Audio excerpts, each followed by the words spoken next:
Hey guys, welcome to A Little Help for Our Friends, the podcast for people with loved ones struggling with mental health. Hello, little helpers. So today we have a super exciting guest. I was really excited he agreed to come on, and we're going to return to the topic of narcissism, but we're going to be talking about healing narcissism itself, as well as healing from narcissistic abuse. So, Kibby, can you kind of, before I introduce Jordan, tell us a little bit about how Cool Mind can help in this space? Yeah, so Cool Mind, for people who don't know, is our community and program for people with loved ones with mental illness or addiction. So we teach a lot of education about like what is mental illness, what is your loved one struggling with, how do you set healthy boundaries and heal yourself. I'm noticing that a lot of people in the community right now are struggling with being victims of narcissistic abuse. Either they're just kind of realizing it or they've had a recent ex where they feel like, oh my gosh, I was in a relationship with narcissists and I'm trying to heal from it. So if you notice that your loved one, a partner, someone close to you has narcissistic traits, and maybe you're experiencing narcissistic abuse, like you're not sure about your reality versus theirs. You keep hiding or swallowing your own needs in the relationship. You feel unseen, unloved. You feel like you're walking on eggshells around their temper or their ego. Just reach out. So you can go to the link in our description, or you go to coolamind.com, KULAMIND.com, and you can reach out to me, book a free call, and we could talk through what you're going through and how I can help. Hello, little helpers. Today we return with one of our favorite topics, but I think discussed from a different angle um, that I'm really excited about. And to do this, we are bringing on Jordon Monroe. So the topic is narcissism. And Jordon Monroe is a tech entrepreneur turned emotional healing coach, best known for his work helping narcissists recover and reconnect with their hearts. After co-founding Owlet Baby Care and launching over a dozen consumer products, Jordon shifted his focus inward, embarking on a deep personal journey of self-discovery after realizing he lived with narcissistic patterns. So today he runs the Recovering Narcissist, a growing community and coaching program that humanizes narcissism and guides people through genuine transformation using self-awareness, spirituality, and emotional integration. Jordan's mission is to prove that healing is possible and that even narcissism can be met with compassion, honesty, and love. So check him out at healnarcissism.com or Recovering Narcissist on social media. So, welcome, Jordan. I'm really excited to talk to you because we've never gotten to talk to somebody who feels that they have personal experience with this particular disorder. And it's so easy to stigmatize this and to just talk about narcissistic abuse or to talk about narcissism in a wholly negative way. So, I'm really excited for you to come on and have a different kind of conversation. Well, thanks. Appreciate it. Could I ask you about your kind of personal journey? So I've been following you on Instagram, listening to a lot of your videos, and I'm really thrilled to talk to you about how you help heal narcissism. Um, but you do this from a place of kind of having a personal understanding of it. So Yeah. could you tell us a little bit about that? Yeah. So I I was like life was great for me. I sold my business in 2021, and for most narcissists it's like they think they got the best mental health in the world. And I was kind of like that because I just was saying like everything's great for me and all the problems are my wife's problems, and she was the one that went to therapy. I was totally fine. And we actually started, or thought I was fine.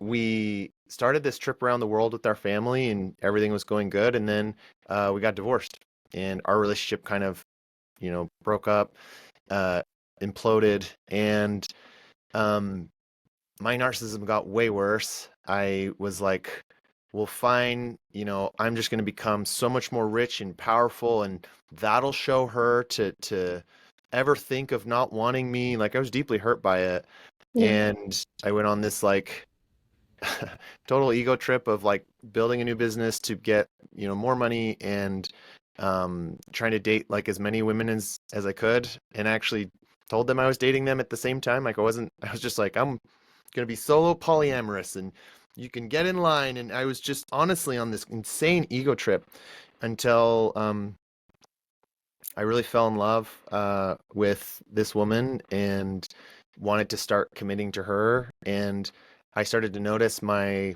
same fights, same patterns that were going on with my ex-wife were showing up here. And I paused and was like, well, I'm not going to mess it up again. I'm going to try and figure this out, but maybe it has something to do with me. And my ex-wife had called me a narcissist after we'd already divorced in kind of an angry fit. And I was like, what is a narcissist? I didn't even know what the word was. And I looked it up and I saw that I'd only checked like 4 of the 6 boxes or something and was like, or whatever I found in that article. And like, I'm not, I mean, I got traits, but I'm not a narcissist. And I just convinced myself I wasn't and just kind of put it away for like a year, which this is really common with narcissists too. And until I kind of hit a similar breaking point with my partner at the time, Kira, and in kind of one fell swoop, just kind of woke up to the fact that no, I'm an actual narcissist.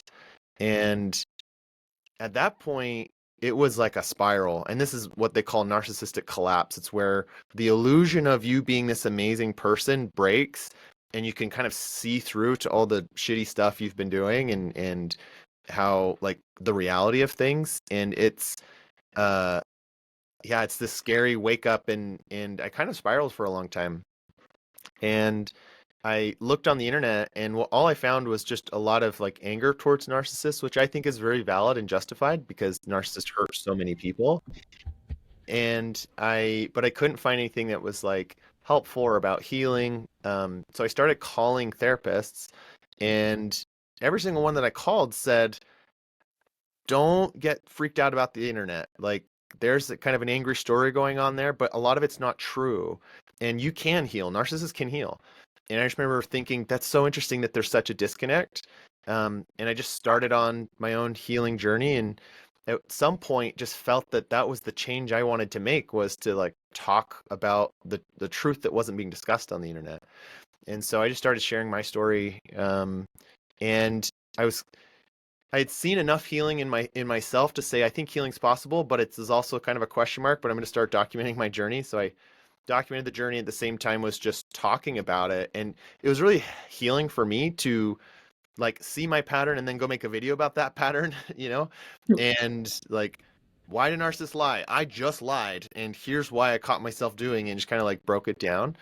Um, and yeah, that was kind of the wake up and started beginning the healing process. I did it for about a year and a half. And I would say, fast forwarding to now, I honestly just feel like a different person. I don't think I'd qualify for NPD today.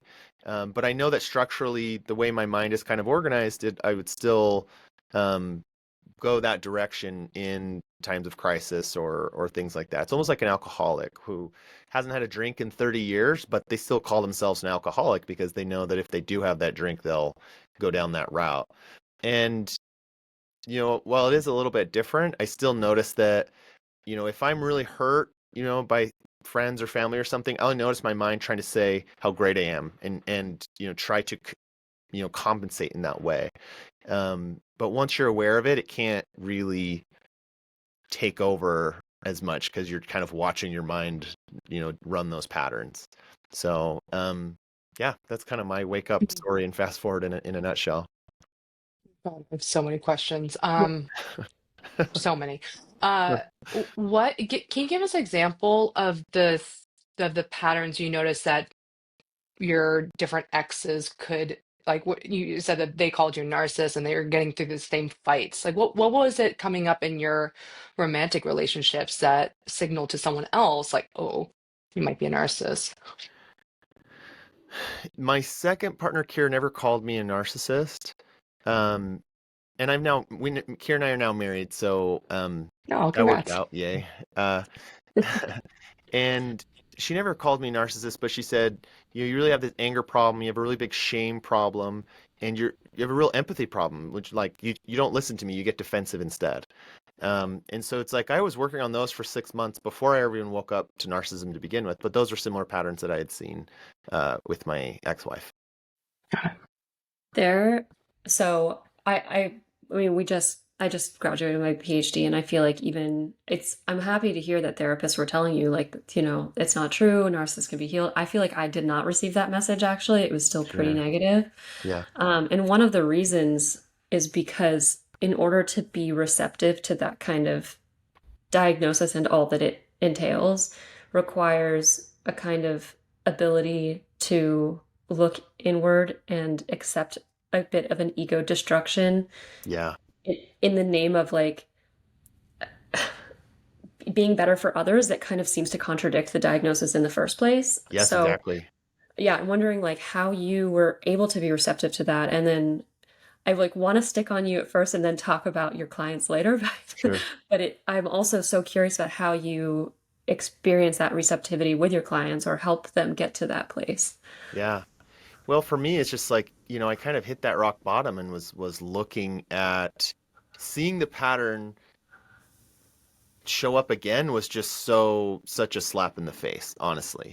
And um I blame so much on my ex. Like she did all these things, and then to see it, and Kira is honestly one of those kindest humans I've ever met, and to see my pattern playing out, and my mind saying she's the worst. I'm like, wait a minute, she's the literally the kindest person ever. Like this doesn't really make sense. Can you give us an Um, example of that where your mind was like, where she did something and you're like, oh, oh, I was convinced after my divorce. I was convinced every woman is the most manipulative thing in the world. That they don't really care. They're just mm, trying to manipulate you, and so Kira would do something kind, and I would think, what's her angle? Like, what's she Okay. trying to do? Or really, anytime my shame got touched, instead of thinking, oh, I messed up or I'm a problem, I'd go, she's doing this to me, or she's only, whatever. So Yeah. a lot of it was around thinking people were manipulative. that's Oh, interesting. Oof. I totally hear what you're saying with the negative view of narcissists. I mean, I'm dabbling into the social media world now, and yeah, it is just crazy to see the one note that's like, here's how to tell if, someone's a narcissist and you should cut them out and probably never speak to them again and blah, blah, blah, right? Like, yeah, let's pick out the bad guy.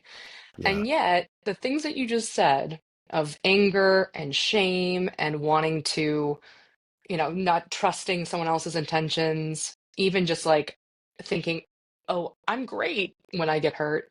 Those don't sound like pretty normal things. And we also yeah, know that there's a lot of narcissism in our culture. So, how yeah, do you deal with like a lot of these traits are normal sure. and there's so much hatred for them now? Yeah, absolutely. How do I deal with that? Yeah, how do you think about that? Like seeing the internet being like, this is the equivalent of an evil person. And that then, Yeah, like, when you're saying like anger, oh, a lot of people struggle with anger these days. yeah, absolutely. Well, I think the internet's very justified in um the anger that is pointed towards narcissists. Like I've had narcissists even in my life. Like every narcissist actually understands narcissistic abuse once they wake up to what that is. Most of them just called it their childhood. Like they just called that they just thought that was just normal, ways of relating. Um, but I feel that's so justified. Like to be completely constantly gaslit by somebody, to like constantly be questioning yourself and to have to if you've ever been with a narcissist who is so firm on their thought process about something, about why this is happening or whatever, and you just literally have to go, fine, I'll just dissolve myself into your delusion that you have here. I will just deny myself and do whatever you want because I'm tired of fighting. And when someone does that, they'll do it just to get through so they're not fighting forever. Because a narcissist will not let it go. Because if they bend on that thing, what it means about them is too destructive to the psyche. So they will Yeah. not, right? They're just like, And so the other person is always denying themselves or self-abandoning. And it's painful. It sucks, The handful of times that I've had to do it with friends and things, it's like, gosh, I hate this. And so to imagine someone living in that constantly, it's like they're so justified in that anger. I just don't think that anger is really serving them. And so, long term, I'd love to see a switch in that. But getting back to your question, like, what do I think about that? I think that if you actually look at Google Trends and you look at the word narcissist, in the last 5 years, it's done this. It's actually really blew up. And I think that we're all just kind of waking up to this pattern, and we're seeing it in humans and we're just noticing it. I think it's always been there. But and just like anything that becomes new on the scene, we freak out and villainize it at first when we don't fully understand it. Think about like homosexuals in the 1950s, or think about like alcoholism in the early days. Thought these people were possessed by demons and there was nothing to do about them. Like the insane ways that an alcoholic acts is not too different from a narcissist. But today we can look at it and say they're sick. This comes from, history of neglect and abuse in their families. And like, because we can see also the patterns, like a fuller understanding of it, we can have more compassion for it. And I think that that's all we're lacking right now is the full understanding um, of this condition. So, So going back to receptivity, there you're kind of saying like I was dating this wonderful woman. She was so yeah. incredibly kind, and I was noticing these same patterns emerge. Was it just that the logic was just staring you in the face to such a degree that you had to confront it, or was it fear of losing her, or like Mhm. what do you think got in that allowed you? Because you were just describing so so vividly patterns that I've lived through, right? Mhm. Where I've I'm sorry. felt crazy and I'm like, why can't we just let go of this Yeah. argument? Like Yeah. why can't you shift your thinking in any little way? And now it's not even about agree to disagree. Now it's I have to agree with you, right? Those lengths, like going to those lengths to keep up a construction really illustrate how crucial it is to not look inward and not Yeah. experience shame, but you were able to do it. So I'm Yeah. just, yeah. Well, I think a lot of people do it. I mean, I'm not the only one. I think I'm just the only one who's talking about it on the internet. Yeah. You go into Reddit, there's 50,000 some odd, narcissists in Reddit that are all self-aware. I've met with Okay. hundreds on my side as well. Like this does happen. It's not completely impossible. It's just like who's gonna talk about that, Right. to anyone. Um, but so for me, it was like I already knew I had shame problem, an empathy problem, and an anger problem. So I already like knew that this was the thing. And so when I was circling back on the narcissism question in that kind of moment, um, I was like, I just looked at it different. I was like, yes, yes, I do this, I do this, I do this, I do all those things. Okay, let me look Mm. at this. And I think that that happens a lot. I've got there's this narcissism. There's something called the narcissism spectrum scale, and I can't remember which university created it or a set of researchers, but it's a really great view of narcissism on a scale. And I send people to that all the time. I say, go find out where you sit on the spectrum. And a lot of narcissists wake up that way. And Mm. they take the quiz and go, I guess this is me. Like, help me understand why. And um, I think that a hardcore narcissist, so even in the scale itself, the 9 and 10, like the highest level narcissists, cannot be diagnosed using that scale because their narcissism will not even let them take the survey correctly. Like Yeah. it will block them from, convince themselves that they are none of those things, but there's still a lot of people who are not that high on the spectrum, but still like a 7 and an 8 will struggle in their relationships forever. Like they'll go through like 5 marriages, and even people on the internet who are, being told or being called narcissists, they might not be a 9 or 10, but they could be a 7 and 8 and still be incredibly difficult to be with, you Mm. know. So Mm.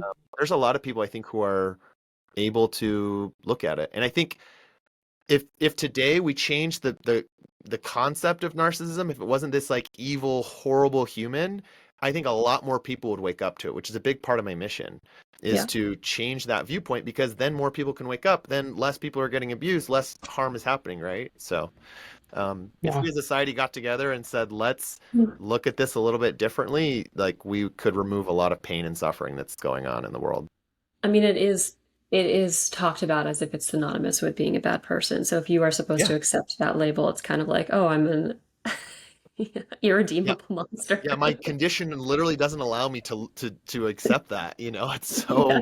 such a catch-22 we're stuck in. Oh my So, God, I have because we are so we specialize in personality disorders and we love mm, talking about it. And even we put something out on social media that was just like we had a conversation about can narcissists actually love their children, and we Mm, said like, yeah, it's just going to mm, look and feel differently. And the amount of hate comments I got, they were like, how dare you say this? Like you are yeah, putting people in danger. I was like, yeah, what a one note. yeah, So I appreciate changing the conversation. But I'm yeah, curious, as you told the story starting the being an entrepreneur. yeah. Can you bring us back before that? Like how did these traits show up in your life? Like you know, you're talking about how it might have been influenced by early experiences and just like there's a lot of narcissists in tech, Yeah. and for Oh yeah. good reason. It's a good outlet for it. It's a good like place for it. Can you talk about like the before times before you were Sure. like, oh, this is a problem? Sure. Well, let's back up a second and say, what causes narcissism. So 90% of the time, research shows that it's from uh, neglect and abuse. And so at a young age, this child, you know, inherits this viewpoint that they themselves are not okay the way that they are, that something's wrong with them. And they come to believe that if they can be the mask version of themselves, that they can be lovable, they can be safe, they can be all these things. And so tech is really a magnet for narcissists, for people who, in their mask, the version of them that could be lovable is a high performing, successful, wealthy person. Um, that mask is, or that will draw people in because tech is something that you literally anyone who's crazy enough to go start a business and go get money from investors can do it, you know?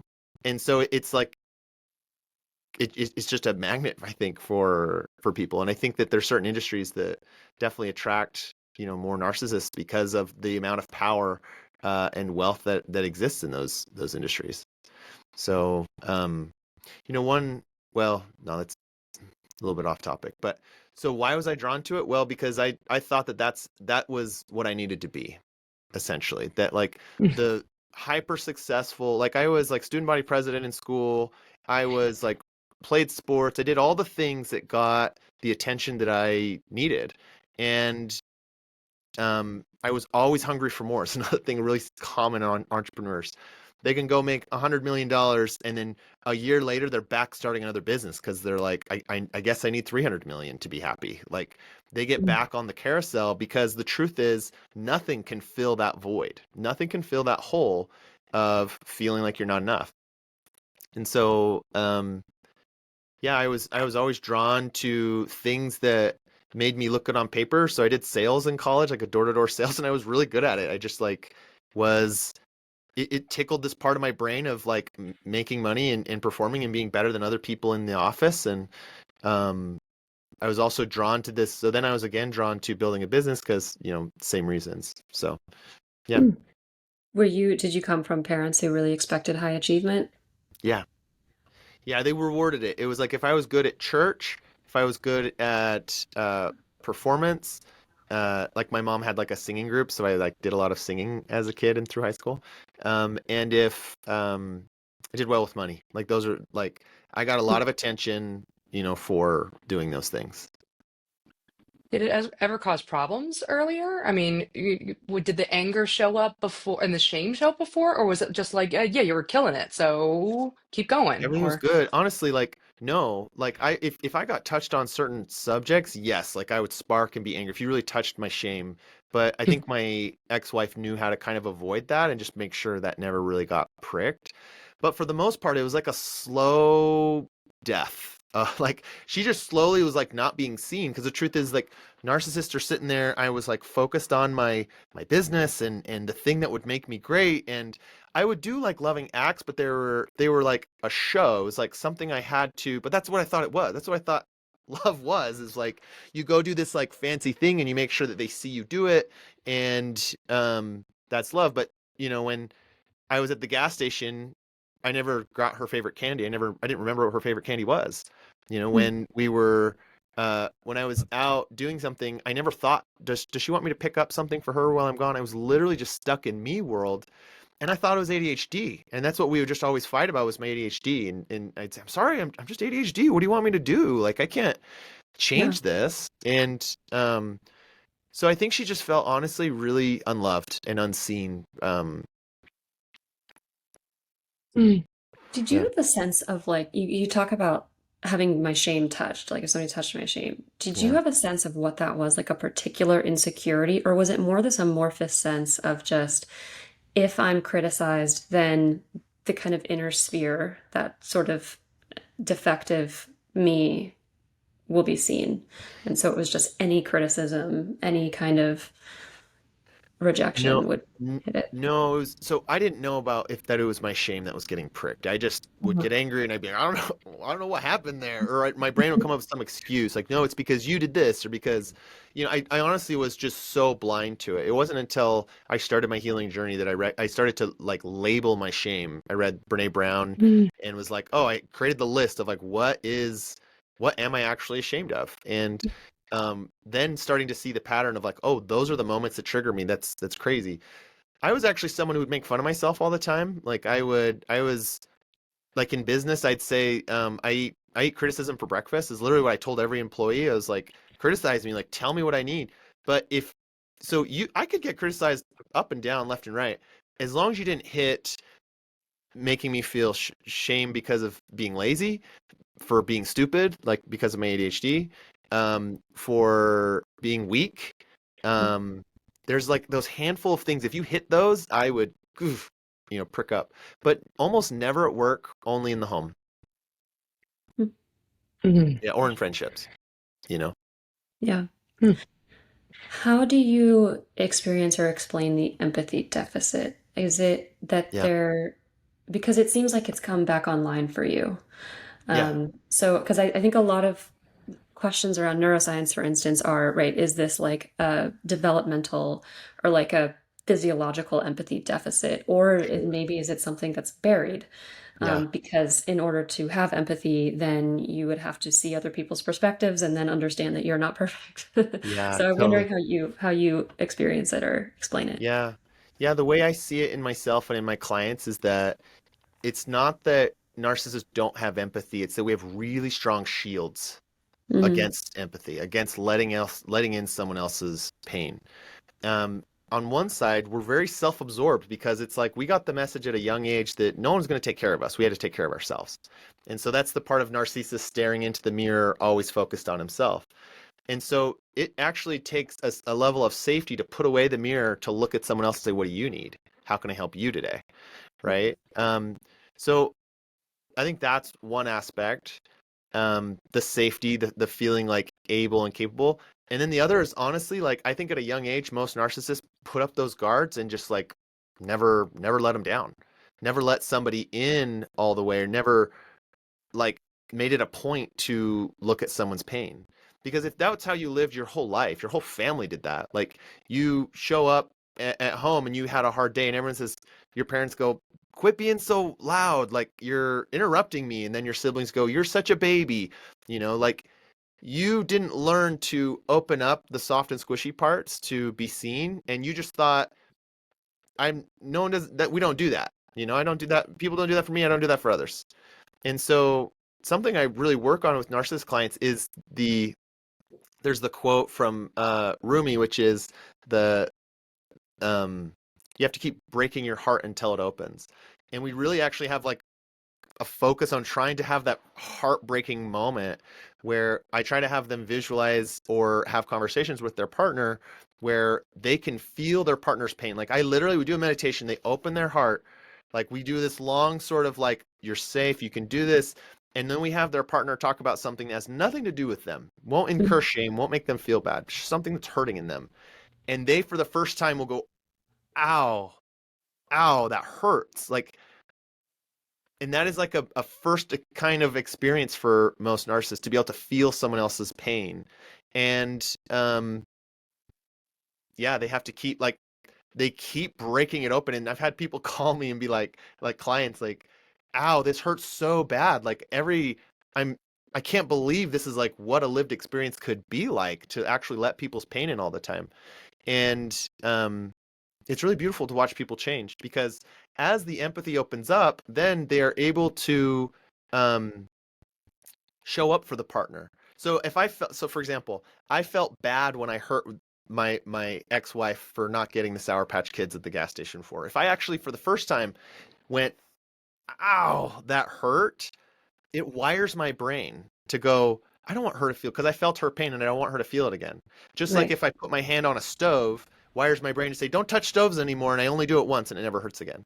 So similarly, once you start opening your heart to feeling the pain that you caused or just their pain in general, you start wanting them to not feel pain. You start going, what can I do to help you? What can I, how can I be a better partner? And it's really amazing to watch these narcissists go from, I've never thought of how I could help my wife or my husband, and have them go, I realized how hard this is for them, and I just started helping them and I started doing it. And like watching them build empathy and build connection with their partner in that way is truly like a magical thing that I get to witness and help people through. And even in myself was really magical. Like I remember like waking up and thinking, oh, Kira, she was feeling sick last night. I wonder if she's okay. Let me like sneak out of bed and go do this and take care of this so she can sleep in. And afterwards was like, I've never had that thought cross my mind before. I've never sat and been like, what can I do for her? And just wake up in the morning and think, me, what do I need?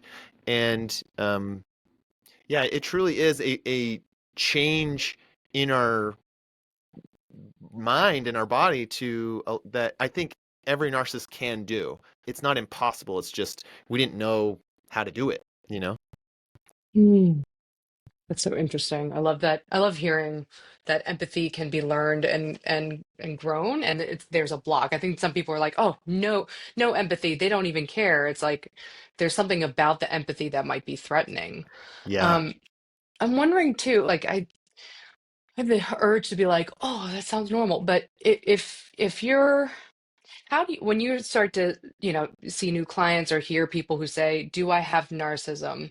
Like, what would be the way that you recognize signs of narcissism versus all the other feelings and struggles that you mentioned, which is like feeling angry when you get criticized, feeling like you need to achieve, um, like thinking that you're the best, right? Like, how do you know that they're not just like Something I else. think what I'm asking it. I think Yeah. what I'm asking is like lately, especially because men's mental health isn't great. The Yeah. more I learn about it, the more it looks depression looks like anger and shame and Yeah. the self-focus, right? When you're Yeah. upset. So how can you tell when someone is like, oh, they have narcissistic personality disorder versus like they're struggling with shame, like the rest Yeah. of human beings would these Yeah. days? Totally. Honestly, I don't know that I can tell. Like sometimes it's like, I don't know, there's like a pattern recognition that I've started to tell. But honestly, I just say go take the narcissism spectrum scale and tell me what your score was and then we'll talk. If you don't score high on that, I don't know what you got, but probably not good for me to talk to you. So yeah, but I mean, what I notice is like this, there are certain there's phases too. Like early stages of a narcissist waking up, a lot of times like, am I a narcissist? I don't think I'm a narcissist. Like I actually don't like they really struggle taking on that word. And they want to say how everything they're doing is totally normal. And I honestly trust their partner a lot of times. It's like, well, if the partner doesn't feel safe, if they never feel heard, if they always feel that you're defensive, if you're acting angry and doing all these things, and it's like, man, like that that's worth, taking a look at, but they really struggle with it in the early days to own that title. But Yeah, I would love to hear about your process. I went into my program initially wanting to treat narcissism, and mm, there wasn't exactly any training on it. So, yeah, um, this is a little bit of me getting there's a workshop from you. sure, So, sure. Yeah, we thank can you. talk about it. Yeah. What are like initial sessions like? How does it work? Yeah, I think that if I had to sum up what a narcissist has to go through in order to heal, it's like in two phases. So phase one is relieving the shame and pain that is kind of causing all the dysfunction to begin with. Like, imagine that narcissism is like if I injure my arm and swelling pops up. The swelling is the narcissism that's just protecting the overall wound. And Mm. so the first part is to learn to love themselves and to learn to try and get at the wound a little bit. Some of them have to process like trauma. They have to like move through that stuff. Some of them have to just come to realize that the mask is keeping them sick, and actually accepting the true aspects of themselves is what starts to relieve shame, because they just start to own themselves. Like, I'm okay being sensitive and needing a rest and all these things, right? And so that's, I think, phase one. And then phase two is learning how to love other people. So the second half of the 13-week program that I work with people is learning devotional love, which is love that has no expectation in return, that's not performative, that's not transactional. And so we start halfway through saying, let's focus on trying to love. And then we spend the rest of it removing the barriers to love, which is another Rumi quote that I love, which is, you don't have to learn love, you just have to learn what's blocking you from love. And so we work on, trust and humility and vulnerability and these things that are actually blocking them from experiencing that connection. So that's all of it in a nutshell. Cool. Do you do that virtually or in person, or how do you like to work? Yeah, so I have a program that I put them through. It's 13 weeks, and each week is like a really in-depth focus on something, and it'd be half and half, like I was telling you, relieving the shame and that self-acceptance, and then so learning to love yourself and then learning to love others would be kind of the two halves of it. And I actually have, if they work with me, they have to do like, it's like a part-time job. I'm like, you're going to spend an hour to an hour and a half doing homework every night. A lot of his journal entries and introspection that they then pop into ChatGPT, and it spits back out a really powerful reflection for them.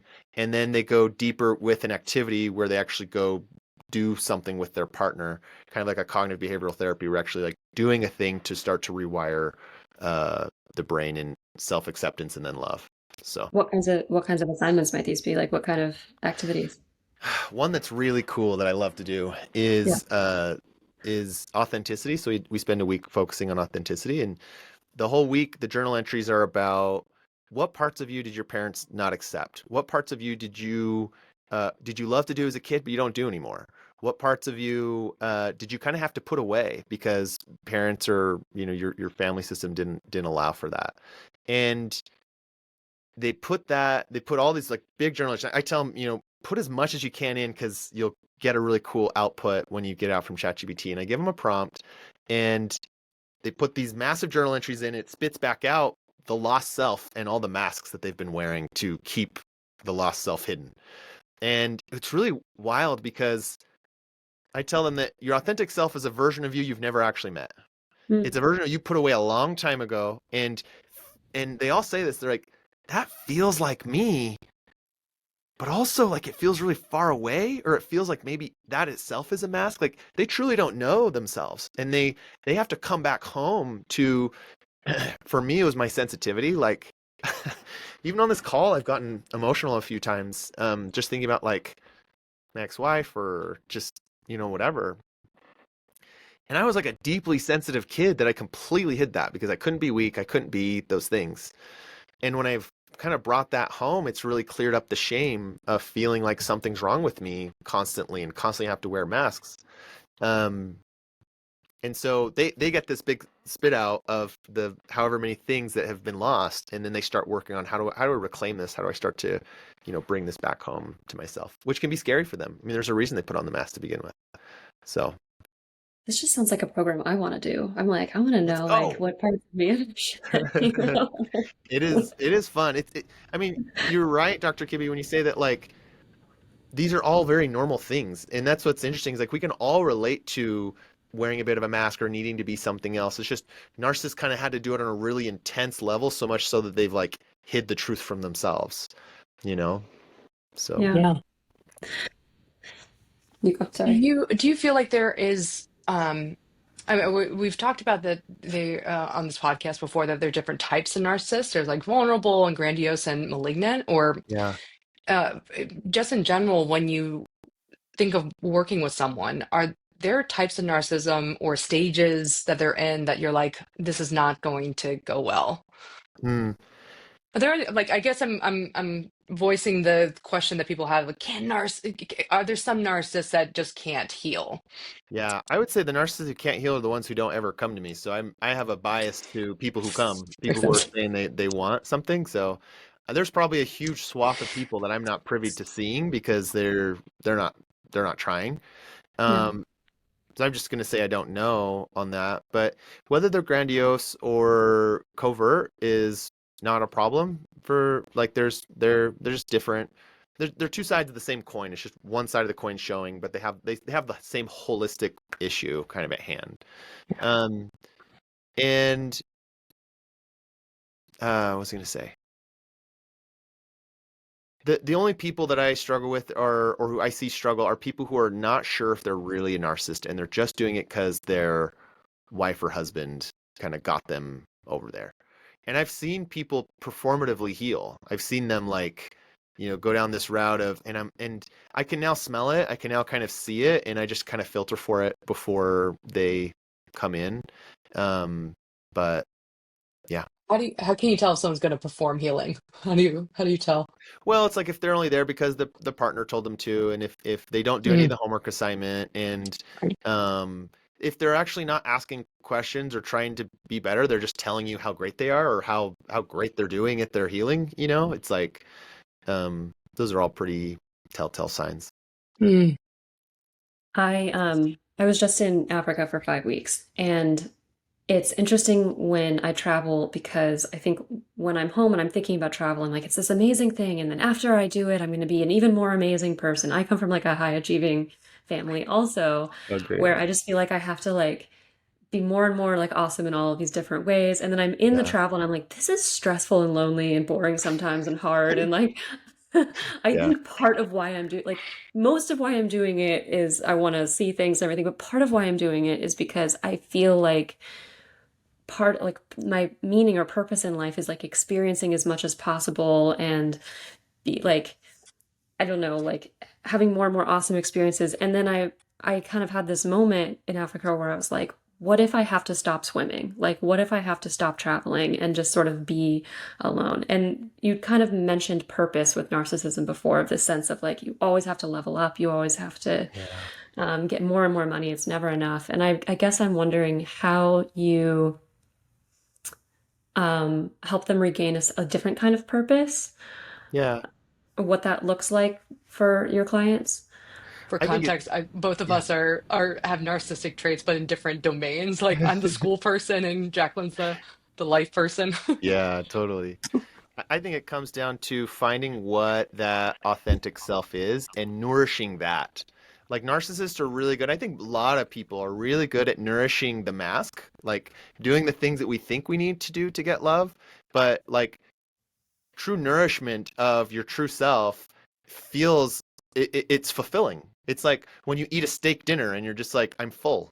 There's no dopamine scratching at something else when you feel, fulfilled. And when we are eating candy and seeking that's the seeking the dopamine hit of the the what the mask wants, what we think we should be doing, and that never fulfills us because it's like, you go to the zoo and you see a cheetah like just so depressed, or the polar bear, like same thing, they're so sad, and it's because they're not fulfilling their genetic expression. They're not being what they're here to be, and you we do that to ourselves. We put ourselves in a cage of our own beliefs on who we should be, and then we wonder why we're depressed all day. It's because we're not fulfilling the our unique genetic expression in the world, right? Our authenticity, our dharma, as the Hindus would say, right? Mm. So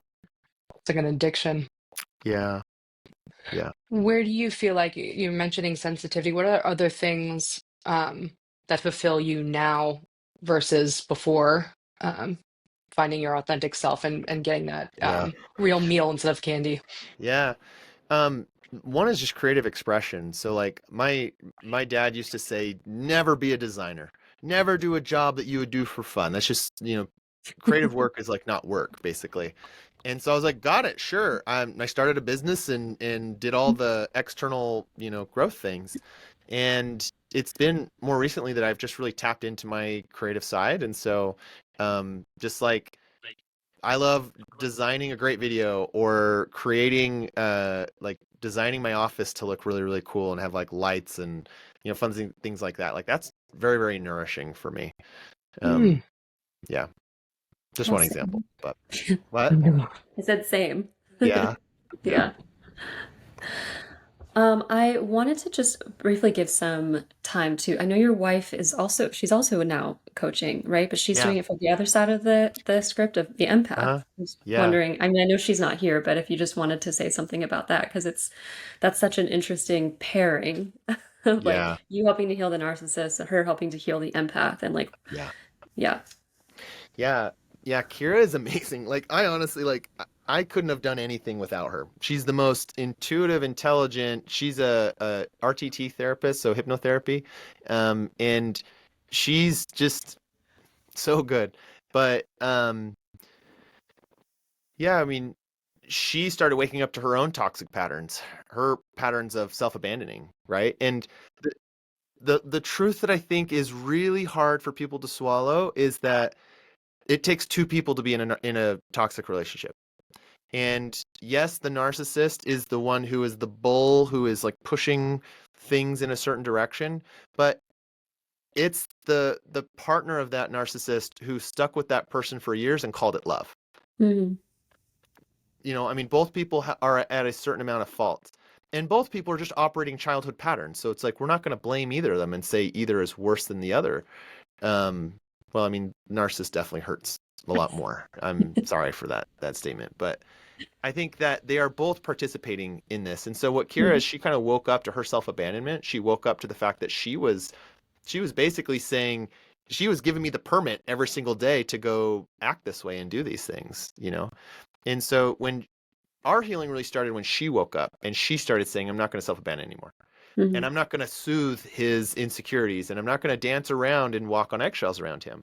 And that it's like throwing a kid into water and then they had to swim. It was like that forced me into, whoa, I actually am so dysregulated all the time. And when she's not dancing around or trying to soothe or take care of that, I actually got a lot going on here. And so we think it's just as important to heal the loved one of a narcissist because the current story of saying just leave them and get out of that narcissistic relationship is honestly not very helpful, because they are drawn to narcissistic people for a reason. And what happens is they will exit one narcissist, a grandiose, and then go find themselves with the opposite version of a same narcissist as a covert, I right? And did they'll that. just be with five narcissists over there. Jacqueline's laughing too hard because is there something personal there?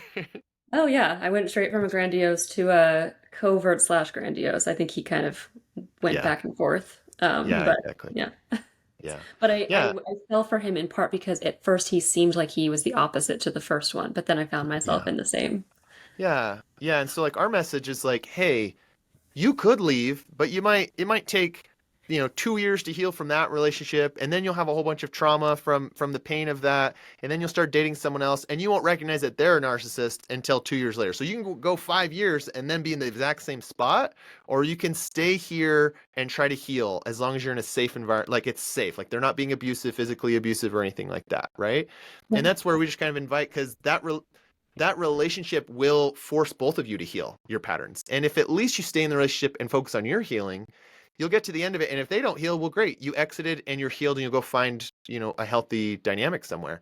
But if you just keep exiting and exiting and exiting, you'll be like a lot of the people that were in our free support group where we saw, like, I'm on my fifth narcissist. I'm on my third narcissist. It's like, yeah, the statistical chance of somebody, finding a narcissist 5 times is like 1 in 10,000. Like that's not, that's happening for a reason. They're drawn to it.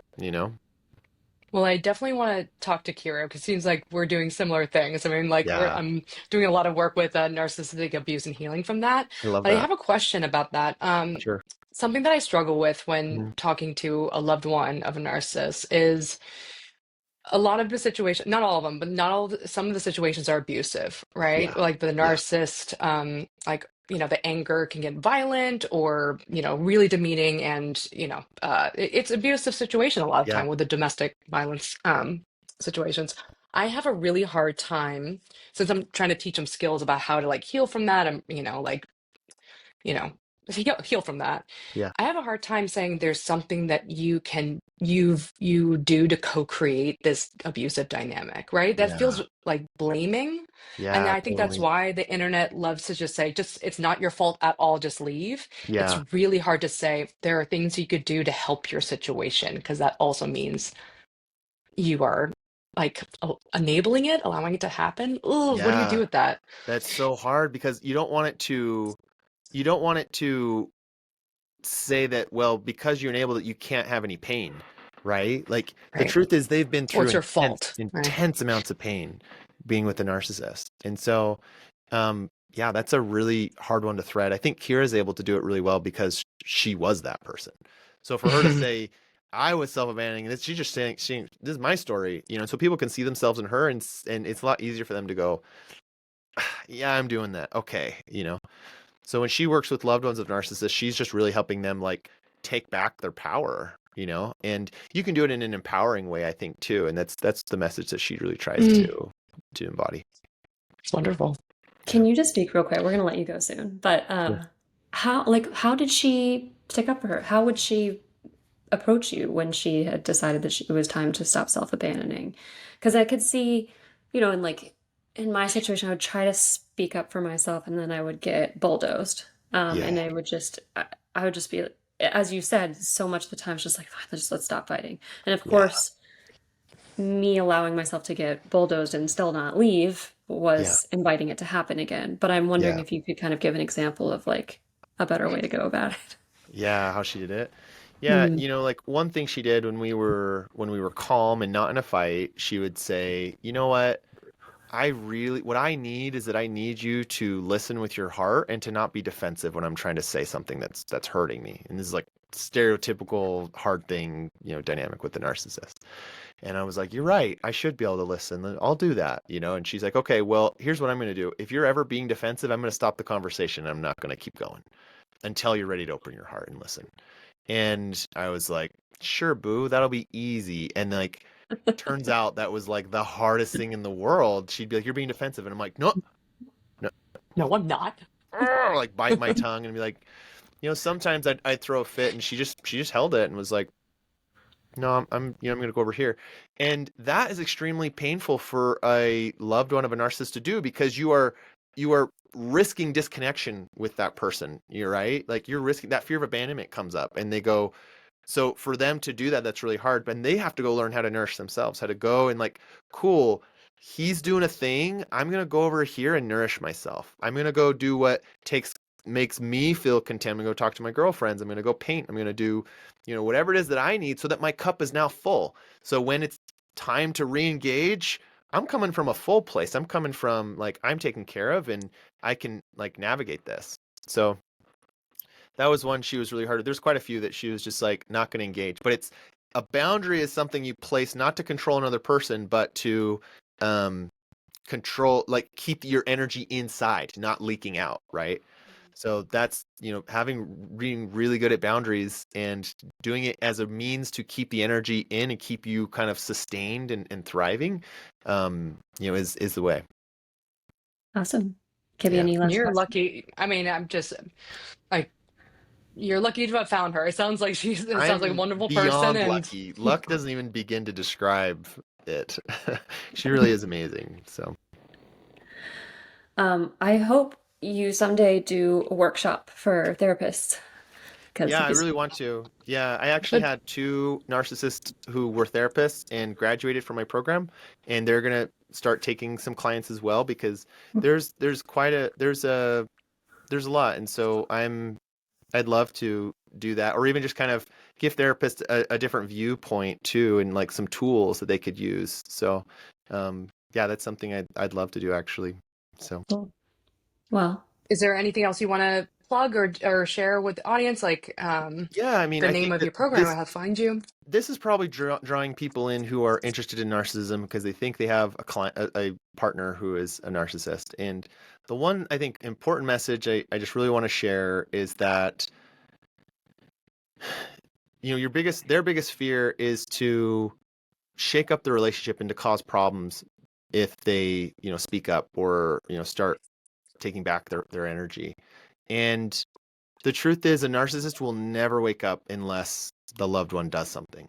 I've never, in the year and a half I've been doing this, hundreds of narcissists I've talked to, they always wake up when their partner is fed up and when their partner is done, like done, done, done.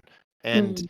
my invitation is to say, instead of waiting a year or 5 or 10 or 20 or 30 and then finally pulling out because the relationship has sucked you dry and you have like no heart left in it, standing up for yourself now and is what's going to kind of kick off the levels of healing in both of you. And so them standing up, and I think that's something we really try to teach them is like, tools and ways to do it. Because that is the most helpful thing you can do for if you want to keep your relationship, if you want to have a loving, thriving relationship and keep your kids, in the family and not be divorced and all that, like it starts with you. And I know that's unfortunate. Like it sucks to be married to a narcissist, to have someone with a personality disorder, but it's like, it's just the situation you're in. And, um, my, I, the last thing I want to do is inspire someone to stay in a horrible relationship and never change anything. For them to say, "Oh, Mm. he'll wake up one day, he'll change one day." He won't, unless um, the loved one does something. Unless the partner says, "I'm done. I'm going to." And we say there's all sorts of ways they can withdraw their energy, but it's like you don't just have to jump to divorce or separation. It's like, hey, I'm not going to go on dates with you anymore because you don't treat me well. You yell, you whatever. I'm not going to cook you meals anymore. I'm not going to sleep in the same bedroom as you anymore. Like there's so many ways to start to say, I'm not happy with how things are and we need to change, because a narcissist won't wake up to it unless you do something like that. We convince ourselves everything's great, we're great partners, everything's fantastic. And it's not until they say, you're sleeping in the basement, that they kind of start to go, whoa, what? You're not happy? And so, yeah, that's just, I think, so important. And I just hope I can inspire some people to do that, because narcissists need that to be woken up. And if anyone is going to try and go down this road of healing inside the relationship, then you have to kind of kick off things correctly. So if you're interested about that, Kira's on my Instagram. You can find her. She's Recovering Empaths. And then you can find me at healnarcissism.com if anyone has narcissistic tendencies or is open to changing. I've got a lot of awesome people in there who have changed their lives, and we're inspiring more people to do it. So yeah, Amazing. Awesome. Well, this totally. is so interesting. So thank you so much for coming on. I was Yeah. really glad you agreed to. And little helpers, if you could feed our narcissistic supply and give us a 5-star rating on Apple Podcasts or Spotify, we won't throw a tantrum. So we'll see you next week. By accessing this podcast, I acknowledge that the hosts of this podcast make no warranty, guarantee, or representation as to the accuracy or sufficiency of the information featured in this podcast.